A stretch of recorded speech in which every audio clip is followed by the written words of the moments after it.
quick headline, top headline summary that you can take away and enact today and implement into your lives right now to be super fucking motivated, consistent, to crush your goals, to rejuvenate yourself every single day, to build yourself every single day and make this process efficient and get you to the end point that you want to get to enact your vision. Very simple. 3 things. See the sunrise every single day. You only get a certain number in your life. You never miss the sunrise. You change your life in the morning. You build your brain up in the morning. You see the sunrise, okay? Number 2, earthing. Get electronically connected to earth. Gain electrons, gain redox potential, gain health, vitality, grounding, calmness, and be the best you can be. Finally, breath work. Consider incorporating breath work into your life. Normalize your breathing. Breathe really, really, really well. And you'll have mental clarity, energy, motivation to sustain you for a lifetime, to build a legacy that will last into the generations to come and enable you to make an elite contribution. 3 things, guys. Very simple. Don't cost anything. Free, and you can start today.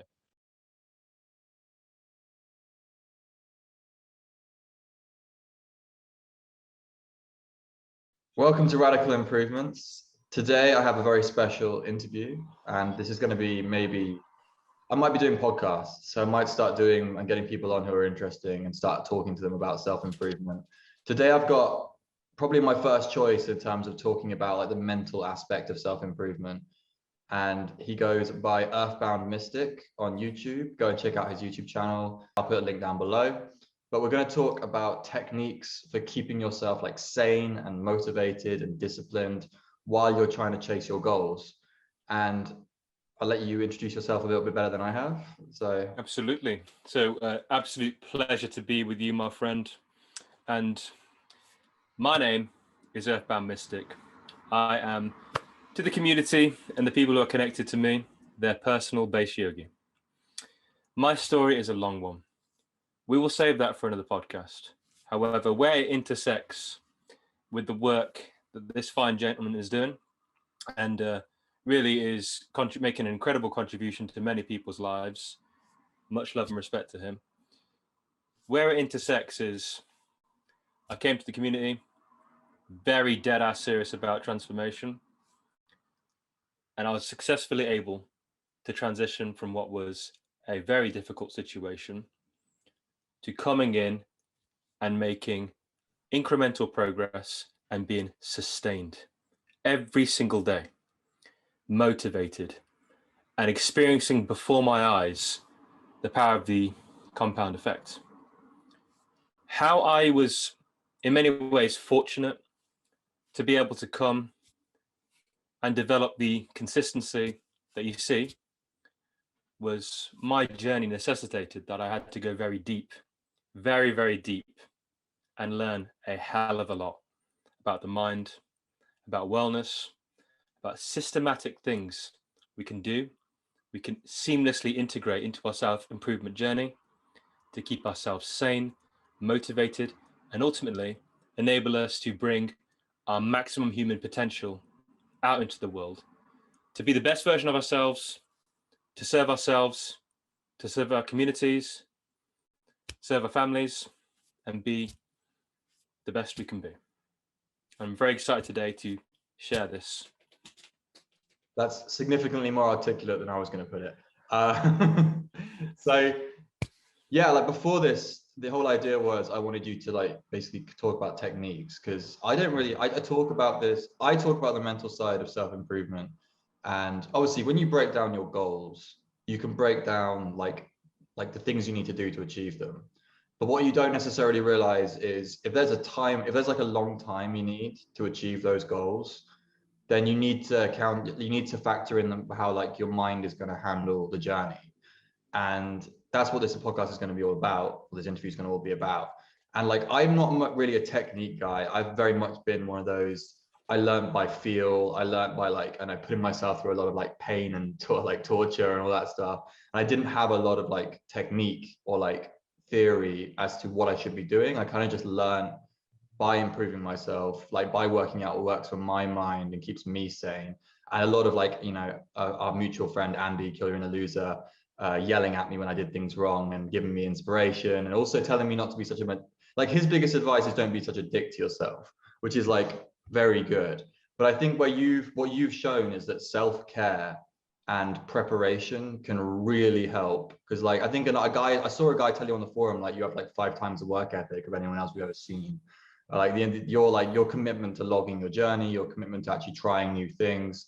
There's clearly something that you're doing which is like helping you, like with a level of like motivation and everything. And obviously your class is part of that as well. But I really want to know like what you are doing like technically to achieve like consistent motivation. Like just to give an example of what this guy's achieved, what Earthbound Mystic has achieved. I believe you're like over 50 pounds weight loss so far. Is that correct? Yes, started out very obese. Not too long before I started the forum, I was 270. Today I'm 214. Nice. I see the massive difference from like the photos I've seen of you from like before. We fixed your style. We fixed you're able to cold approach women in like public. I'm guessing you've never done that. You never did that before. Never. Yeah. A total wreck with that. Total wreck, full of anxiety. Just couldn't talk to people. Couldn't even talk to you. Yeah. It's a long journey, my friend. And what I've noticed is like you didn't. It's like I'm sure it was difficult in the moment, but like you've broken through these barriers like without really like. I'm guessing since you made the decision to work on these things, you've just been able to break through these barriers fairly quickly for like what I see from most guys. So if you can break down for me the secret. Absolutely. Very happy to, man. Very happy to. So why this is fascinating. Clearly, you have guided many people through their self-improvement journey. What's incredible is you've been able to see from an executive position, from a big picture position, many guys make it, do incredible things, and some come against, and I appreciate it's difficult to see, but some come against barriers which they simply couldn't get through, and others just lose the motivation, lose the drive. So one thing that you said just then is absolutely mission critical here, and this is where we look at where I was when I joined the community. When I first came in contact with yourself, mutual friend Andy, there were so many problems. There were so many problems. There was a fucking laundry list of things that I needed to address. There was enormous amount of weight to lose. I logged in at 250 pounds, and I was even worse before I even had the mental strength to come to the forum. I was 270 before that. But I arrived at the forum at 250. It's a lot of weight to lose. I arrived with horrifically low, I'm happy to admit this, completely crushed self-esteem, completely destroyed in body, in mind, and spirit. I was broken into a million pieces, really. I thought I was never, ever going to make progress. I thought I was done, pretty much.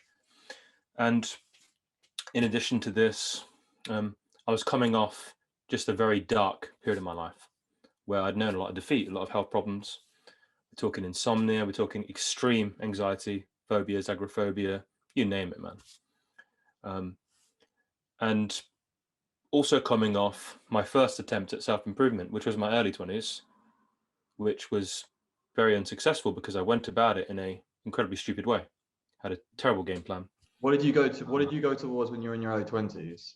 In my early 20s, I went towards bullshit like pickup artistry, bullshit which was inauthentic, which didn't resonate with me, which I wasn't even looking for.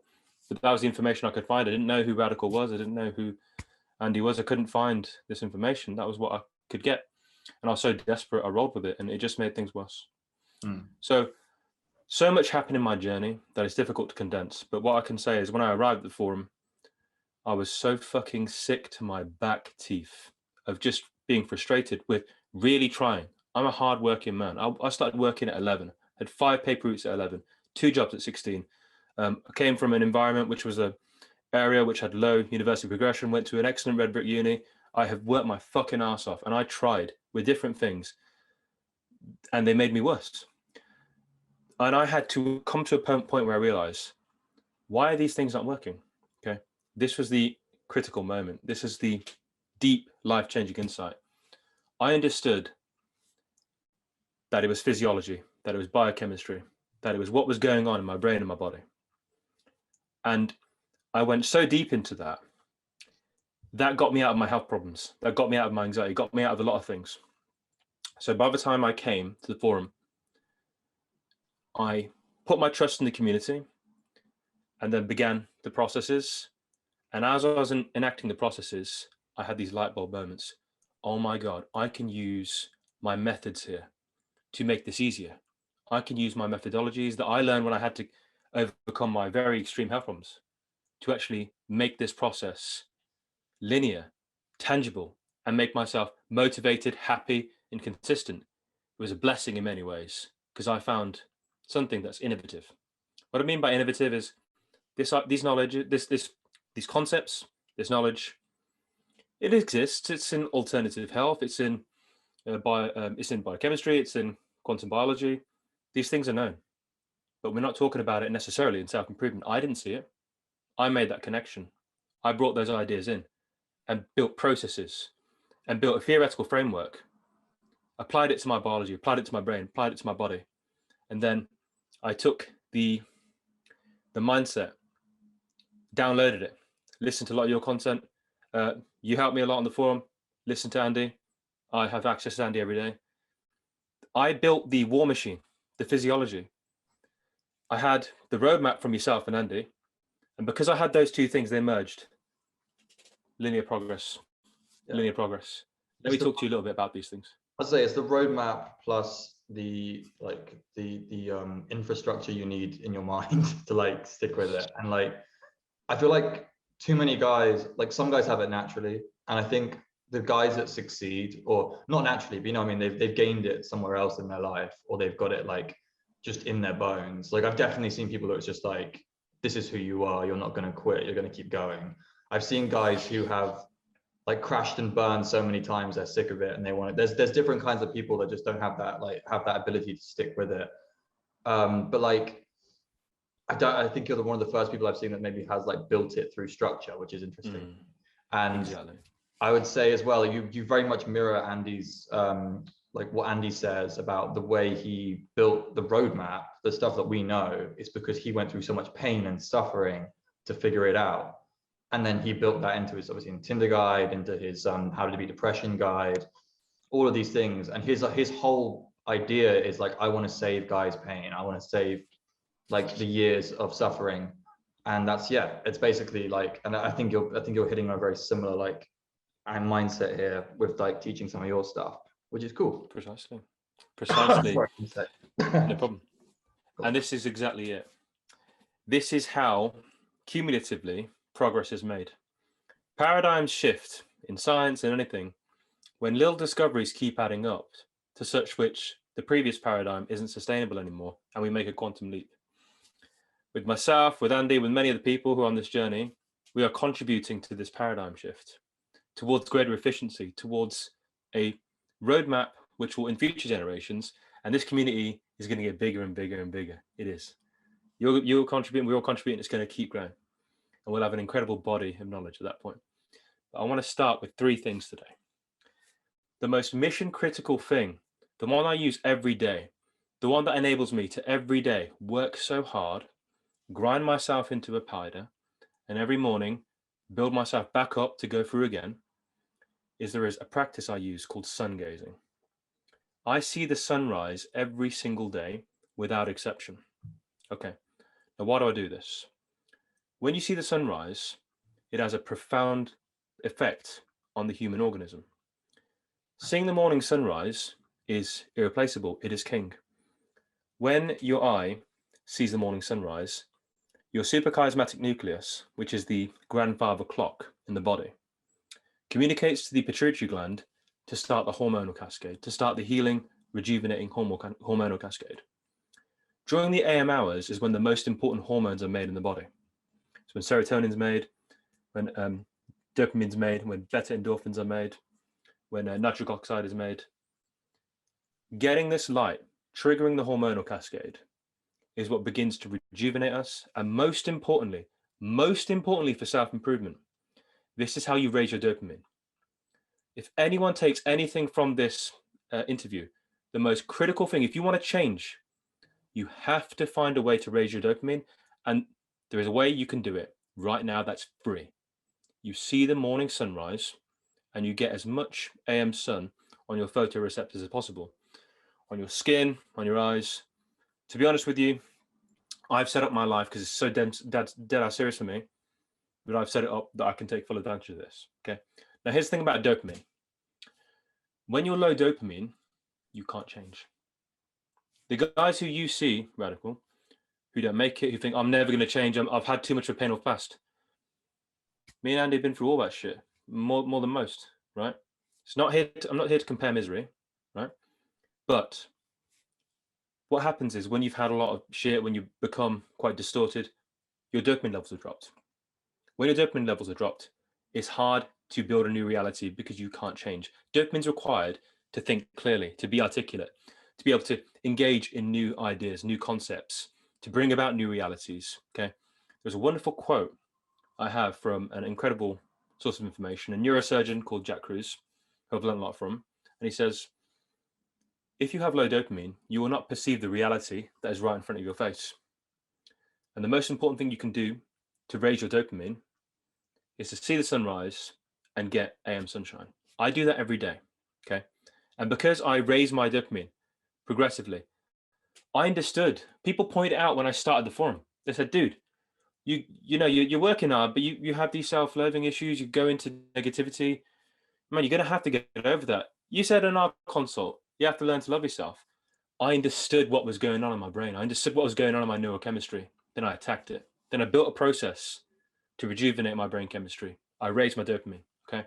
I would say And you have gotten rid of the negative self-talk in your log. Yeah, I definitely, from what I've seen anyway, it's like it got a lot more positive. And like there's a knock-on effect. I want to, like, the more people do this, the more the whole forum gets positive and the whole community gets positive. So it's fantastic that you fixed that, to be honest. man, this is synergy. You just hit on a critical point. Let me just expand on this. There is a principle in physics and in spirituality called entanglement. Okay.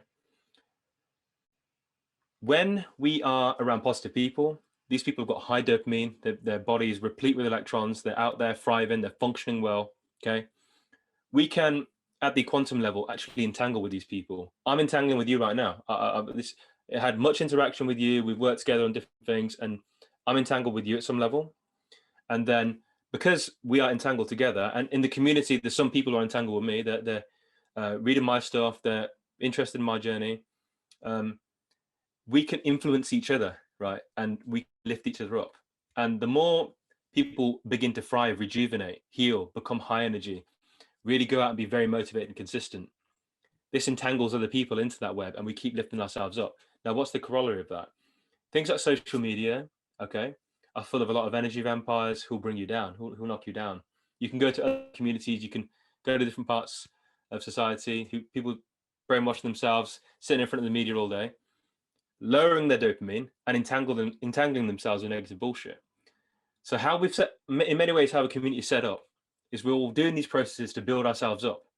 And then we're entangling with each other and we are achieving similar goals. And then cumulatively, when I see someone else has approached 50 women that day, I can at least do 10. This is it's an incredible thing. And family and friends are definitely important, but having a community of guys and entangling with them is also mission critical. So thank you for raising the point. It's tremendously important. And what I want to say to kind of wrap up my first tip, okay, around dopamine is when you begin to recharge your brain, when you begin to build your dopamine levels up again, this is not my theory. This is robust scientific evidence. These research scientists are not trying to sell you shit, okay? And where it intersects with people who are trying to improve themselves is once you can think clearly, once your brain is calm, once you can work hard, be very productive, have a lot of energy to get up and attack the day every single day. Very quickly, that becomes instinctual, habitual. You get positive reward from it. You get praise from people like yourself, the people in the community, and it becomes an upward spiral from there. Thinking about sun gazing, there's so many the people who talk about like the benefit of getting up and going for like jogs at like 4:30 or 5 a.m. You know what I mean? I'm guessing it's very similar, like that's like a combination of obviously exercise plus the whatever this is as well. And then I personally have not really done, I've not done this consistently, but the only time I got close to was when I was living in the east coast of Australia, and we were living with these Japanese surfers. They were like obsessed with surfing. So we used to get up to watch the sunrise and surf in the morning, essentially every morning before work. And I managed to do it for like 4 days in a row. And you'd think, because like I have work at like highlight of work, my work starts at like 7. and it's like hard. It was farm work. So you think I'd be really tired. But like those 4 days, some of like the best I felt, because we got up, I was in the cold water, I was watching the sunrise. There's about 3 different things going on there. You've got the exercise, you've got the cold water, and you've got the sunrise. So yeah, that's the perfect combination of all 3. Yeah, that's actually really fascinating that you say that. You know what I want to communicate about this is, biologically and instinctually, we know what you just described there, something called the Fournier effect. That's one of the most powerful, profoundly healing things you can do. It's when there's a combination of cold thermogenesis, being in the sea. The sea is a Faraday cage. It's the greatest source of electrons in the world, second to like the Earth. You're in the sea, which is a Faraday cage. You're electromagnetically charging yourself, and you're also getting sun exposure. You're resetting your circadian biology, triggering the healing hormonal cascade. And in those 4 days, you felt better. Okay, when you feel better, you do better, and you can change. Let's bang on to number 2. Absolutely. Number 2, and what you'll see in the free tips I give today, they're all free, they're all accessible, they belong to everybody. Every sentient organism in this world is nourished by the sun, is part of biological matter that has been sustained by the sun since the Cambrian evolution. Belongs to everybody. It's there for everyone to be supported and to be their best self. Anyone can start these things. We can talk about, if you want advice on how to actually implement these things in a processed way, you can see my content on YouTube, on TikTok. But number 2 is earthing, grounding. Okay. I do this every day. I've strategically set it up so I can work remotely in the garden back there. I can just sit, get my laptop out, study, learn, minimally clothed, bare feet on earth, gaining electrons, healing myself, getting grounded, getting greater and greater levels of mental clarity, greater and greater levels of calmness, happiness, restoration, rejuvenation. I'm so strategic about how I set up my day. I do my action points. I go through my morning routine. I never miss anything. Been doing it like it is now for 6 years, with little tweaks and then amplifications of things when I got deeper and deeper into self-improvement. Earthing and grounding. Why is it so powerful? Why is it so transformative? To give you some context, what I want to make you aware is that for most of human history, up till a generation or a couple ago, for most of human history, our feet have been electrically connected to Earth. That was how we were since time immemorial. And even in the not so distant past, that was how we lived.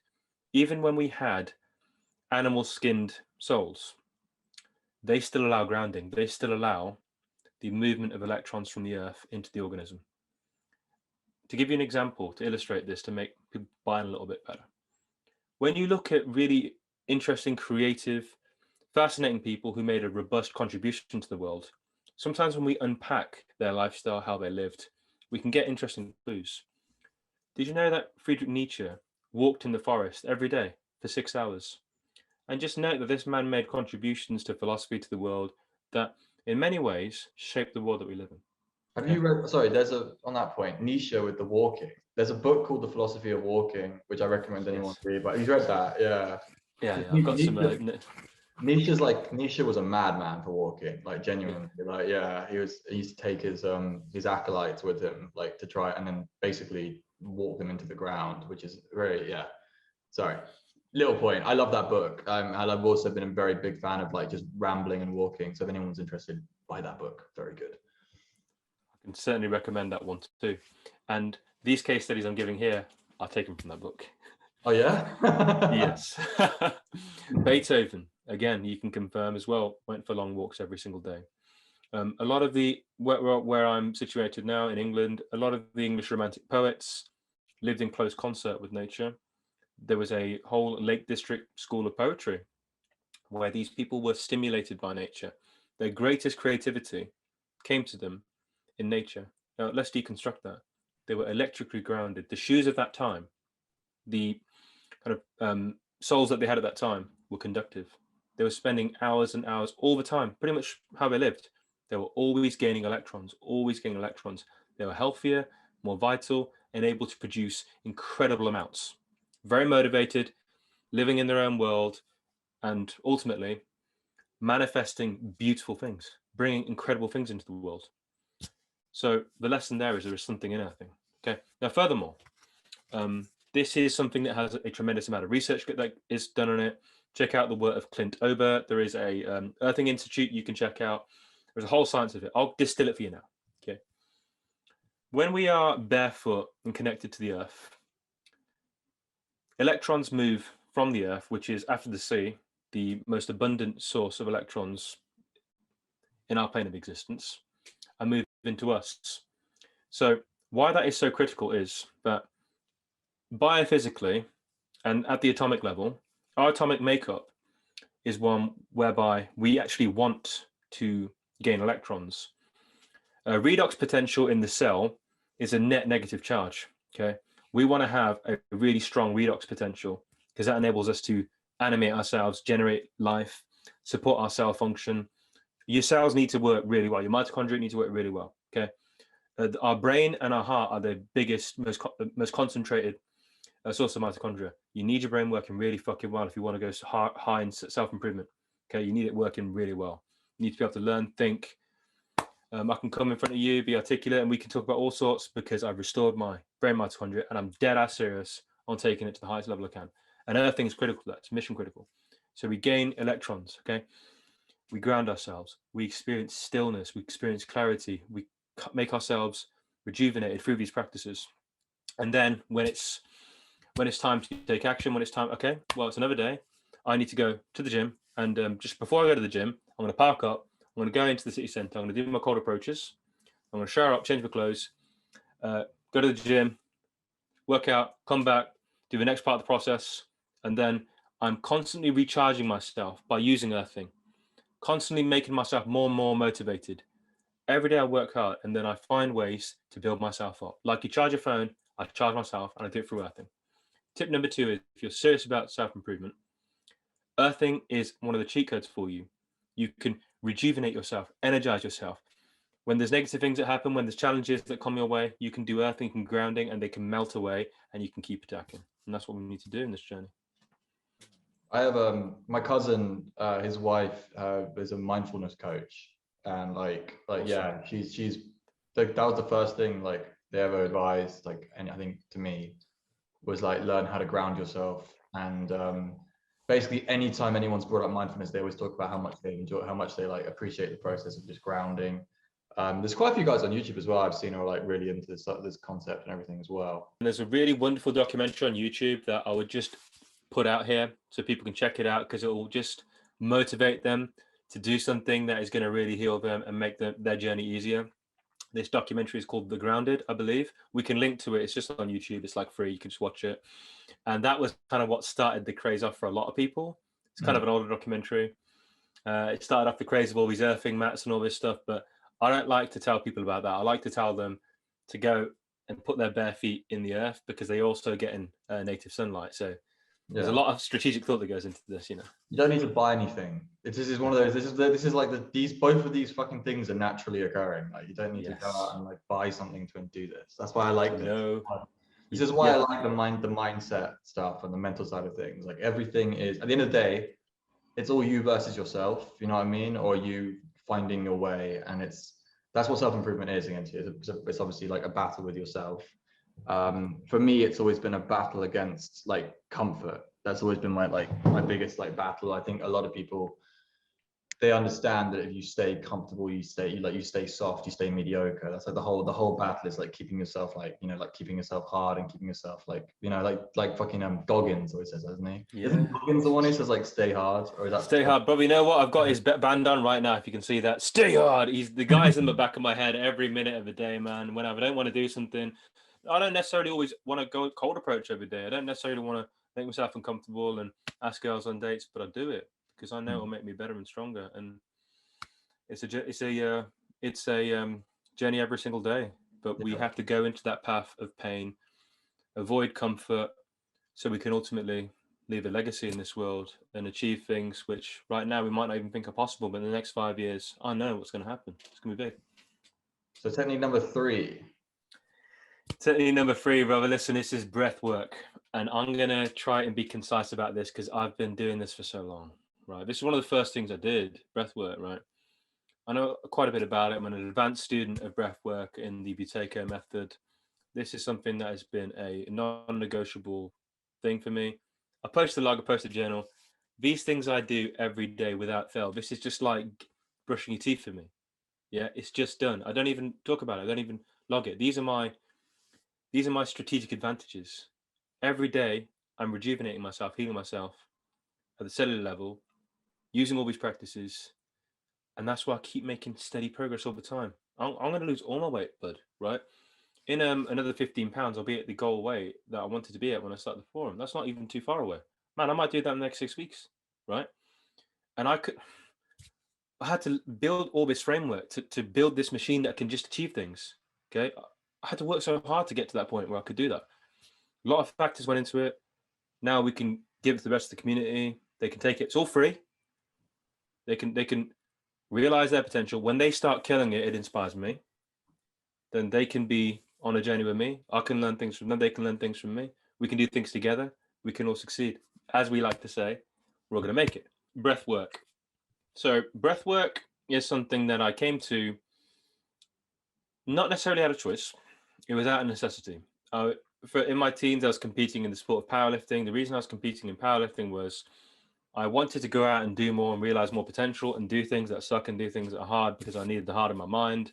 In many ways, I was kind of a soft cunt, and I knew I needed to press forward and become far stronger as a person. So I went into powerlifting because I had such horrific breathing problems that I couldn't do. I wanted to box. I wanted to get into boxing, but I couldn't. And I did powerlifting for a while, but I realized, you know what? This is great. I competed and stuff and trained world champions and everything. I got a load of growth out of it. But God, man, brittle sport, just had some injuries and stuff and couldn't crack on with it. But then after those injuries and having to push it to the side for a bit, I said, okay, well, now fuck it. Let's try martial arts again. Tried it, go to these classes. Guys who were even more out of shape than me and whatever else would just be smoking me.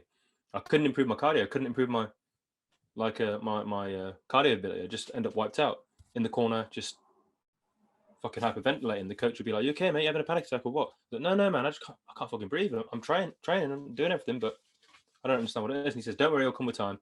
It didn't come with time, so I had to go deep, do some research. Found out about breathwork.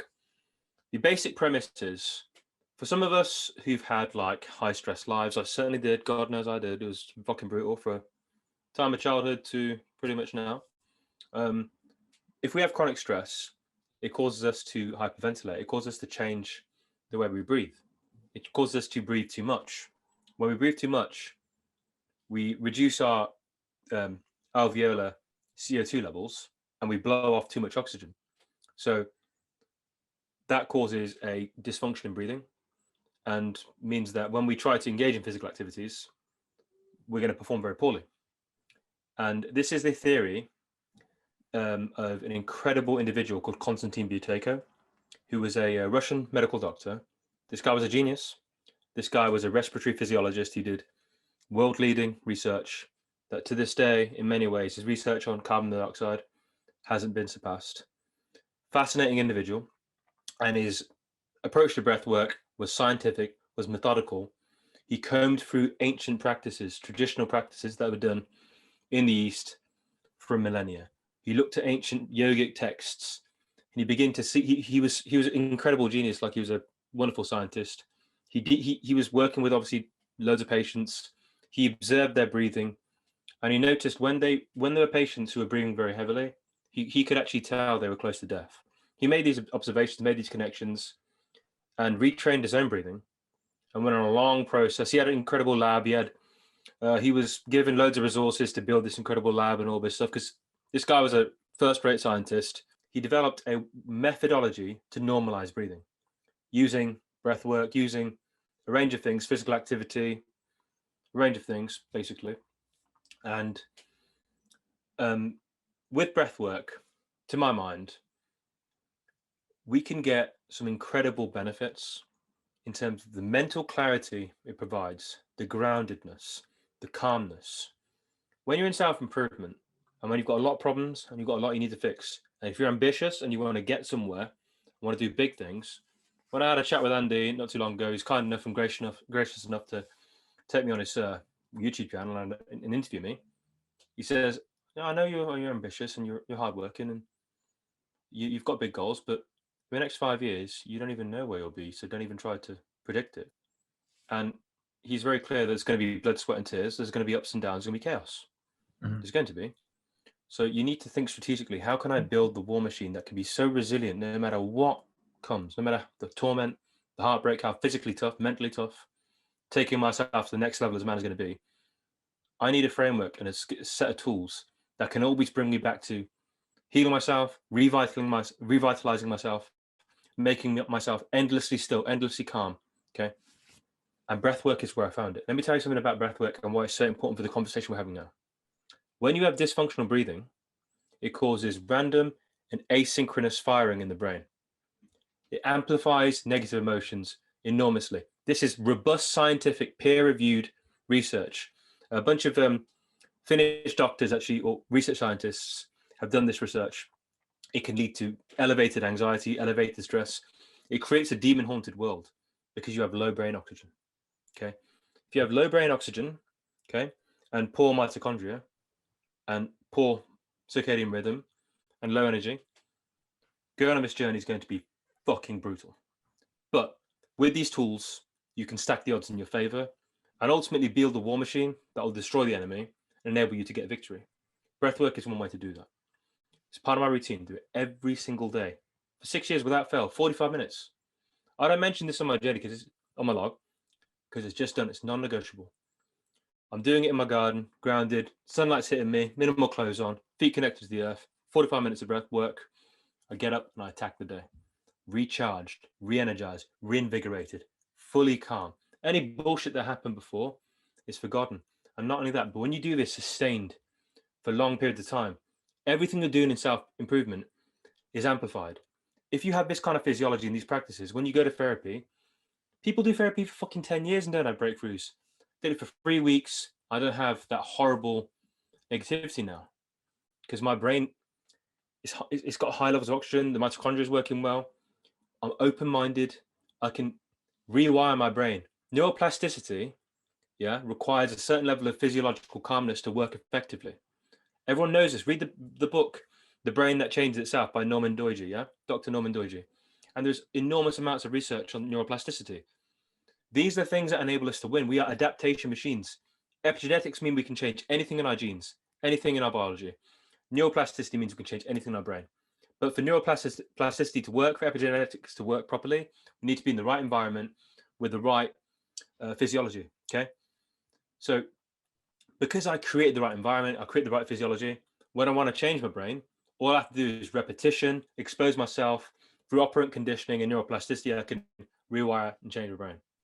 And I use breath work to facilitate change. I use light to facilitate change. I use earthing to facilitate change. And breath work is just a cornerstone of wellness. Oxygen, carbon dioxide are some of the master regulators of calmness, wellness. And I want to also say that when we look at great men of the past, when we look at incredible men who achieved a lot, who did what is pretty much impossible, our ancestors were so strong and so vital. And we are descendants of them. Okay, we are strong. It's all in our biology too. Okay, they could do incredible things. We're like super athletes. Just look at the work on like what they call like savage peoples. There's a wonderful book by George Catlin where he documents what seem like the superhuman abilities of indigenous tribes people. Okay, their physiology is working at an incredible level. You know why? Loads of these things they're already doing. They ain't got a fucking choice. They're living with nature. They're seeing they get up with the sunrise. There's no choice to not. They're magnetically connected to the earth. There's no choice not to. And their breathing's perfect, okay, which causes them to have the right level of craniofacial development, the right level of tissue oxygenation, because the lifestyle they're living forces it upon them. Did you know 100 years ago, or within recent history, before the advent of a lot of these labor-saving devices, before cars, the average person, life was so physical, was active for up to 11 hours a day. There was no choice. You just had to be, whether you're a farmer, whatever you're, whatever else. In physical activity at that level, all our cells are respiring, okay, and we are changing the balance of our metabolism to actually store carbon dioxide.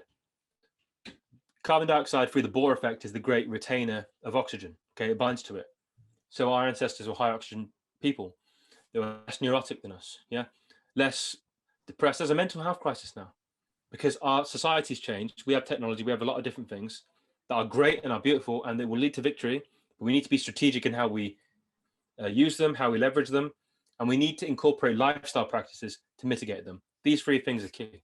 To give you a strategic use for your technology, have you got a free resource for breathing in terms of like how to learn the breathing techniques? I'm assuming you spent a lot of time being taught how to do it. Yeah. You have a beginner's guide that we can link maybe. Of course. I've put with my breathwork journey, man, I had different teachers. Some of them just failed. They didn't get the outcomes I wanted. Had to keep looking, did different fucking seminars, different workshops, spent a lot of money, did different mentorships with different people, the whole journey I could go into. But I knew, because I engaged with the work of K.P Buteyko, I looked at the original case studies from Russia. I knew there was something incredible in it. I looked at the ancient yogic texts. They're all saying the same thing. You can gain enormous energy. You can gain almost superhuman abilities through it. But that process was long and had to get some like in-person help. But here's the free thing. Here's the big lever that will, I will describe this as the Archimedean point that for a lot of people can lift the obstacle. Okay. So what I just said there about physical activity was really key. Okay. We need to move towards 24/7 nose breathing. Okay. When we are mouth breathing, we're blowing off oxygen unnecessarily. We need to retain oxygen. We switch to nasal breathing. Okay. We do what we need to switch to nasal breathing. Okay. Here's a practical way to foster that. Whoever we are, we can do this. It's free. Incorporate into your day. Work out how you do it. An hour, 2 hours of walking with your only breathing through your nose. This is going to be profoundly oxygenating for your brain, for your body. You'll feel better. You'll feel clearer. Your stresses will dissipate. You'll support your physiology. It's free. Go out and walk for 2 hours. When I was really oxygenating myself, I did it up to 8 hours a day. I was dead ass serious. I had to change. That's how I did it. And then at night, to ensure that you're not going to blow off all your hard work, tape your mouth. Okay. And I will also link to a free video you can do to test your breathing and to test how good or how bad it is. Most people are going to not have great breathing because they haven't worked at it. Some will have great breathing, some of the really fit, strong, vital, athletic people, they're like that. But for many people on this journey, maybe they won't. So we'll link to a free video how they can test their breathing. There's something called the control pause. You just pinch your nose and do something. We'll talk about that. Some of us have been smokers for the last 2 years, so we definitely need to improve our breathing. Going through quit smoking journey has been like one of my hardest journeys of the last year or so. So I definitely understand the importance of being able to breathe properly. I have heard so many guys talk about the tape your mouth shut when you sleep thing. And every guy that I've heard say that has been like adamantly pushing it on everyone else. So you gotta tape your mouth, man. You gotta try sleeping with your mouth taped. So yeah, I understand that one's that must work given how into it everyone who does it is. So yeah, I'll 100% give that a go, man. Breathing through the nose thing, yeah. I when I was in lockdown, I was walking 5 hours a day, pretty solidly. I had a walk that took an hour and a half, and I would do it 3 or 4 times. So that was my lockdown routine, and I can definitely agree with you. The whole breathing through your nose in nature, especially. I'm fortunate enough to live in the English countryside when I was in COVID lockdown. So obviously the air quality is amazing. In Manchester, not so much. But it's one of those things, man. Nature, breathing properly, 100% see the benefit in that, man. I've told people from day one since I started my channel, get outside, go walking, get your blood pumping, get out in nature. It's something the guys have got to do. And too many guys stay inside too much. That's for damn sure, man. And they're not doing, they're not grounding themselves because they're inside. Not grounding themselves, not only that, they're staring at the screen. Yeah. When you stare at the screen, you are destroying. So I've had to look at the screen now, right? But here's the thing, I'm mitigating. I've also got I've got a red light there. Yeah. So I'm supporting myself in getting more full spectrum light. And whenever I'm indoors, well, not for a second will I remove these from my head. These are blue blocking lenses. I use them every second I'm indoors. They're always here. They're always here. Right now I'm doing a interview. I'm not going to wear them because it's going to be too reflective. But and then at night I have more heavy duty ones. Okay. When you're looking at screens, when you're just sitting in front of screens all day, okay, you're fucking frying your brain chemistry. So when you're indoors, you're in a microwave. You're saturated in different electromagnetic frequencies, which are dehydrating your cells. Yeah. And the screen's the most dangerous one. Blue light is the most dangerous one. If you sit in front of a screen all day, here's what's happening. You are feeding data into your eye, into your SCM, that it is peak alertness, it's peak daytime. Okay, so regardless of what time it is, you're sending signals to your brain. Completely wake up, right? You're destroying your circadian biology. You're destroying your sleep-wake cycle. Okay, you're stopping the hormonal cascade from happening. Okay, you're stopping vitality building up in you. You're lowering your dopamine. Okay, look at I'm not going to name any names, but when we look at some of the people who we know, who case studies out there, the ones that can never fucking make progress live indoors. They're destroying their brains. They're destroying their dopamine levels. Okay, and they get so jaded and resentful. They're at the point where they can't change, because dopamine's required to change to be able to think clearly, to be able to engage with information and assimilate it and actually rewire your brain. You need good dopamine levels. And when you're sitting indoors all day, we call it, in the quantum health world, we call it being an indoor zoo animal. Okay, that's not how we're designed to live. And wonderful quote from the incredible neurosurgeon Dr. Jack Kruse is, you'll never thrive, you'll never find health, you'll never find true vitality and true success in the environment which caused your dysfunction. But here's the saving grace.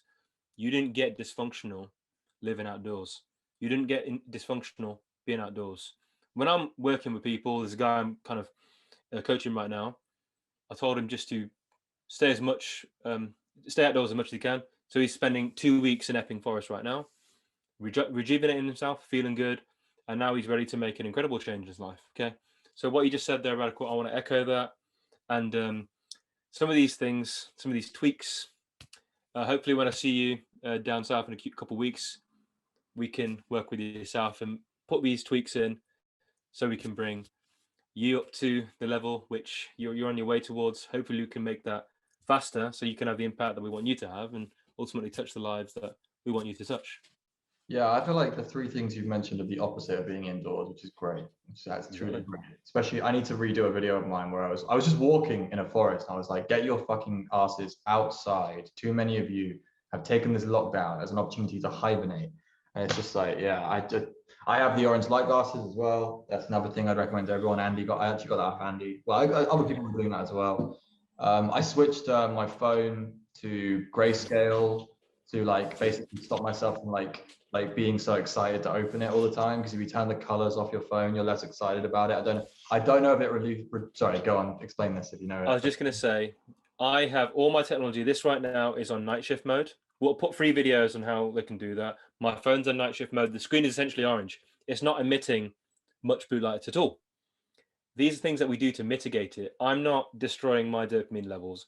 I feel good now. I'm not going back to feeling shit. I'm not fucking doing it. Okay. I use these strategies. So even entrepreneurs like yourself, people like yourself who are doing wonderful things in the world, we can incorporate these tweaks so you can function at the highest level. Yeah. And then just keep realizing higher. So it's got to be on night shift mode. It's free. We can give videos on how we do that. I use all these strategies to ensure that I always move forward and don't regress. Yeah, simple. There's no reason that any of these things can't be incorporated around things like your exercise. That's obviously, when I'm looking at these lists, I'm thinking, okay, you're going to be incorporating a lot of this around your basic morning exercise routine anyway. So if you want to give now a summation, and I also want you to build someone's like daily schedule, basically. Absolutely. Very simple, guys. Very, very simple. Yeah. No matter where you are, we can get working with this.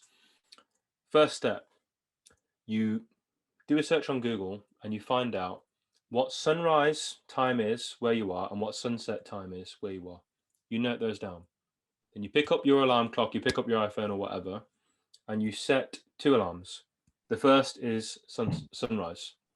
You get up at sunrise and the first thing you do is go outside and look at the sky and expose as much of your skin to the light that is coming down as you possibly can. It can be cloudy, it doesn't matter. The sun supports all life, regardless of whether it's been around for a long time, and it's been supporting all life for a very, very long time, and it will support you. So you see the sunrise. Okay, that's the first thing you do in the day. And when you're out there, stay out there 10 minutes, 15 minutes, and you think, how can I improve myself today? Think about your goals. how can I get one step closer to those today? That's the first thing you do every day. From now on, you do not ever miss seeing the sunrise. Simple as that. There are only a certain number that you get in life, and you never miss them. And this what will enable you to be great. Okay, so that's step one. Okay, so our day starts with seeing the sunrise. Okay, and whilst we're doing that, that will very naturally lead us to step two. We're going to be seeing the sunrise, if possible, whilst earthing. Okay, so in bare feet. It can be done on concrete, it can be done on grass, it can be done. There's different ways we can talk about it, but ideally we want to be doing it with some form of grounding. Okay, so we're also earthing. Okay, and thereafter we move on to the next step in our process of how we incorporate this. So following seeing the sunrise, the first thing I do is 45 minutes of breath work. And I do this typically outdoors whilst grounded. We be strategic and we apply it to the individual to ultimately be able to seamlessly integrate into their life. But once we've checked the box of seeing the sunrise, we want to then check the box of integrating grounding. This is a beautiful time to do it. You change your life in the morning. You change your mind in the morning. You manifest new horizons, new vistas in the morning. Morning routine is where we can do all this and start the hormonal cascade. Data goes into the pituitary gland that speaks to the suprachiasmatic nucleus that speaks to the pituitary gland, starts the hormonal cascade. We regenerate and we rebuild, building up dopamine, and this is seamless. So we need to do some form of earthing. Okay, so I do it while I'm doing my breath work, and that enables me to have a wonderful platform for everything I want to achieve. So as you can see there, those 3 steps that we talked about today, they are all integrated within the first hour of rising. Okay, we've seen the sunrise, and we do our breath work outside whilst grounded. Thereafter, it's a question of how we can absolutely maximize our physiology, rejuvenate our mitochondria, heal ourselves, and bring the most energetic, vibrant version of ourselves into the world. I take it so dead ass serious that I'm working remotely. I work in my garden. I'm getting all the AM sunshine. I'm grounding for many hours each day. That's what it takes if you want to be elite in this world. If you want to be the best, you find the strategic advantages. You find the Archimedean lever for you that will lift the universe. This is mine. And I keep making positive progress because of this. So that's a template for someone that they can take away from this. It's free. It's an hour in the morning. It's an hour in the morning. It'll get you up early. A lot of people struggle with getting up early. This gives you something to fucking do when you wake up early, you know? I've seen like 3 or 4 guys who've actually made it like their main mission in life to wake up at 5 a.m. every morning. And like, if you actually have something to go and like focus towards, it might be easier. For me, for a while, it was surfing, but I don't live in Australia anymore. So I have to find something else to do. It's interesting what you do, England, yeah? So there are mornings where it's overcast and stuff like that. So what's the impact on you? Is there any at all? Doesn't matter. No impact. You just say it doesn't matter. You just stare at the sky. The sun is so powerful. Let's remember that it drives the whole process of it. It starts the whole food web. It starts with the sun. It sustains all of life. It produces the substrate that drives the evolutionary process. It is so powerful, regardless of plants still grow. Life still goes on. Okay. And even in parts of the world where we are, the latitude isn't necessarily conducive with very stable light, but it doesn't matter because we still get what we need, even if it's completely overcast, even if it's raining. Doesn't matter, man. I was thinking that. What do you do in February when it's like frost and you got to like watch out, stuff like that? Irrelevant. Yeah. It doesn't matter. It's not even a factor. All I need, my mission when I get up, is to get the data I need to plug into my suprachiasmatic nucleus to start the hormonal cascade and to keep my circadian biology on point. Because if my circadian biology is on point, I'm raising my dopamine, I'm energizing my cells, I'm healing my mitochondria, I'm getting deep restorative sleep. And because I'm getting deep restorative sleep, I'm healing myself, healing my brain, getting myself happy as I possibly can be, have loads of energy, brain's working really well, really clear, outperform everyone, outcompete everyone. And I can do it year after year after year after year. Every single day I can show up. When people are not motivated, I'm super motivated. When people are not consistent, it's not a factor for me. It's effortless for me because I know how to work with nature to make us so powerful, so potent. And because of that, even when it's raining, whether it's snowing, I'm not going to impact my circadian biology for anyone. It's so serious. I'm not going to lose my electrons for anyone. I'm not going to hang around negative people. I'm not going to go on toxic communities. I'm going to entangle myself with other people who want to be world-class performers. I'm going to get around them. I'm going to pick up their habits. I'm going to emulate the way they think. When they're doing new projects, new entrepreneurial ventures, I want to help them. So when my brand begins to grow, they help me. We grow together. We build a little tribe. We grow together. Simple as that. And it's so serious for me. I'm looking for a long-term relationship, looking to get married, have children, all that. How I think about it is I use the processes we use in self-development to play the numbers game, essentially, so I can find someone who I really connect with, who I can be with for the rest of my life, who's conscious, who's open, who'll be willing to work with me so we can see the sunrise together. We can inspire each other. We can have children who see the sunrise, and we can be very high dopamine, very happy, and I can live the rest of my day as a champion. I'm willing to do the work now, regardless of how painful or whatever, because I know what my future is going to be. I'm that motivated. I take it that seriously. If anyone wants to learn more, check me out, Earthbound Mystic, your personal base yogi. Yeah, we'll leave a link in the show notes below. That's been fucking great. I'll definitely, this will be going up on a Tuesday, so happy Tuesday to everyone who's seen this. And yeah, fucking great having you on, man. This has been an epic interview. It's been awesome. Absolute pleasure, brother. Loved it. Everyone go check out his channel and enact these things. This is the point of this channel, is you take action. And so you're going to enact these 3 techniques: the sun gazing, the grounding, and the breathing. Get it into your daily routines and crush your goals. Hell yeah.